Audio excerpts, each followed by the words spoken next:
Hey, solid UH viewers! Kamusta ang umaga ninyo? Medyo maulan, di ba? Oo. Parang ang sarap tuloy mag-snooze ng alarm. Oh, nako kung pwede lang tayo, ate. Ay, nako. Di pwede, di pwede. Tama, pero wait, ito, bangon-bangon na po kayo mga kapuso. Yan. Kasi ito po, may masarap tayong almusal with sabaw. Grabe yung pagkulo. Oh, bulalo, guys! Bulalo! Look at that. Not just bulalo, ha? But bulalo with noodles. Wow! Yummy! Ito nga po yung kakaibang food trip ngayon ni Chef JR. Chef, magkano ba itong bulalo na mami natin?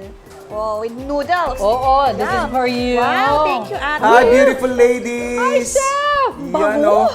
for a very affordable price of 89 pesos. Oh, mga kapuso, 89? Meron na po kayong bulalo noodles. Uy, okay na yun, ha? Yes, exactly. 89 pesos lang to.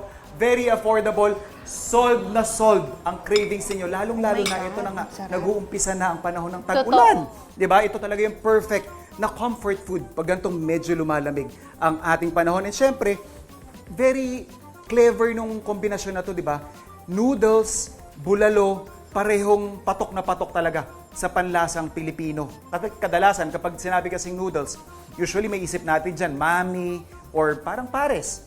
Pero dito nga, sa bulalohan na pinadinayo natin dito sa Pasay, bulalo ang kanyang kapartner. Very clever, nakakatuwa. Kaya naman, wag na natin patatagalin to kasi I'm sure marami sa mga kapuso natin ang very curious, paano ba ginagawa yung kanilang bulalo noodles? Tawagin na natin ang ating food explorer na si Sir Nestor Balane para explain sa atin kung paano nga ba ito ginagawa. Sir, a blessed morning po. Blessed morning mga kapuso. Ayan. Sir, nakakaintriga yung inyong pakulo dito sa inyong bulalo Yes po. Bulalo na may noodles. Paano nyo po ito ginagawa?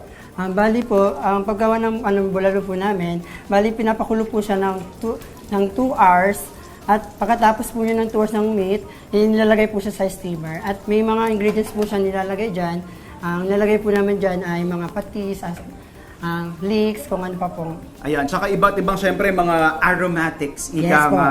Ayan, mga kapuso. Ito, syempre, yung magtataka sila, sabi nyo bulalo, ba't wala namang bulalo? Beef shank po na meat yung gamit dito or na part, yung pinakuluan. It's just that hiniwalay po nila yung shank. Ano, sir? Opo. Bakit nyo po naisip na paghiwalayin siya?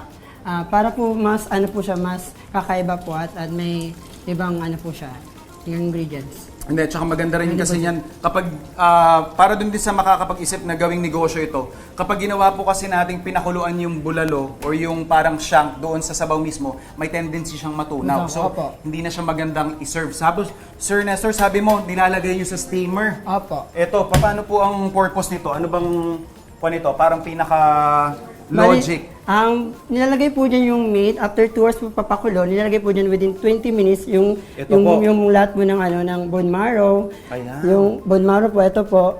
At within po siya, 10 minutes, pwede na po siyang i-serve po dun mismo sa dining set. At yung meat po naman, within 20 minutes po siyang ini-steam para po i-serve naman din po dun sa ating dining set. So, maganda dito na maintain niyo yung temperature ng ating mga components, ng mga Okay po. ingredients natin. Ayan syempre nandito rin yung ating boiled egg Egg, na kasama doon sa ating mga siniserve. Even yung components nung kilala nating bulalo, no? Yes po, yung corn Ayan, po oh. natin, sir. Okay. Chef. Sir Nestor, yung bulalo noodles natin, pang ilanang tao po yun? Pang isang katao po siya. Yung One person? Opo, only 89 Okay. pesos na po siya. For 89 pesos. Pero, paano po pag gusto ko magdagdag ng mga components siya, mga elemento? Pwede naman po kayo mag-adds on yun. Meron po kasi kaming natawag na adds on na bone marrow. Pwede po kayo mag-adds on ng bone marrow. Ang kagandahan po niyan, sir, yung aming noodles po namin, unli soup po yan, sir. Pwede po kayo grabe, bumalik po pag naubos po yung sabaw. At pwede naman po siyang i-share kung ilan po kayo kakain. Oo, may nahina ka Kung may kumain, nahina po no? kumain. Pero sir, curious din kami, bakit nyo ba naisip na pagsamahin yung bulalo at saka yung ating noodles na yan? Para po maiba naman po yung naming menu at patok po sa ating masa at may masaserve po sila. May makakain po. O maganda rin kasing alternative to dun sa mga kapuso natin na ayaw mag-rice, pero Opo, ayaw mag-rice po. hindi mabubuhay ng walang starch sa katawan. Opo. 'Di ba? Yan. So ito, makikita rin natin, ito po yung usual nating bulalo, no? Opo. Ito yung for single Single person. portion, opo. Pero ito, pang ilanan to? Pang 3 to 4 person po yung ating yung big bowl Itong pong bulalo. bowl talaga, no? Opo. Talagang pang party ito, pang barangay ika nga. Ayan, no? Opo. Grabe naman yan. Very Generous ng ating serving. Anli sabaw. Tsaka, mga kapuso, tingnan nyo yung sabaw. Let me just emphasize on the color of the broth. Makikita ninyo, totoong sabaw po yan ng kanilang mga karning pinalambot. Etong bulalo natin na to, sir, mga magkano naman po ito? Ito po, sa presyo po ng ating 3 to 4 packs po is 615 pesos po. Set na yun, affordable na sir. po yan. Apo, affordable po yan sa ating mga customer. Mga ilan pong taong kasya doon kumain? 3 to 4 person 3 na to po. 4 persons. Okay, so ito mga kapuso. Pero, syempre, pag sinabi nating bulalo, kailangan husgahan muna natin yung sabaw. Yes. Tikman natin yung sabaw na yan. Kanina pa natin tinatakam yung ating mga kapuso. Wow. Oh, grabe. Ang lalim nung paglasa ng beef natin. Tapos, syempre, yung noodles na kapartner niya. Maraming salamat, Sir Ernest. Paano naman po pag mga kapuso natin gustong dumalaw sa inyo? Kailan po nila anong oras po kayo nagbubukas? Anytime po kami bukas, 24/7 po kami. Dito po sa amin sa Pasay.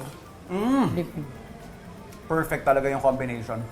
Parang inuugoy ako, lalong-lalo na kapag gantong panahon nga na tag-ulan, malamig-lamig.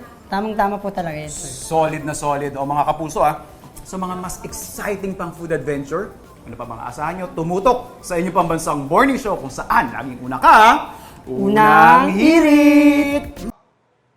Ikaw, hindi ka pa nakasubscribe sa GMA Public Affairs YouTube channel? Bakit? Mag-subscribe ka na, dali na, para laging una ka sa mga latest kwento at balita. I-follow mo na rin ang official social media pages ng Unang Hirit. Salamat, Kapuso!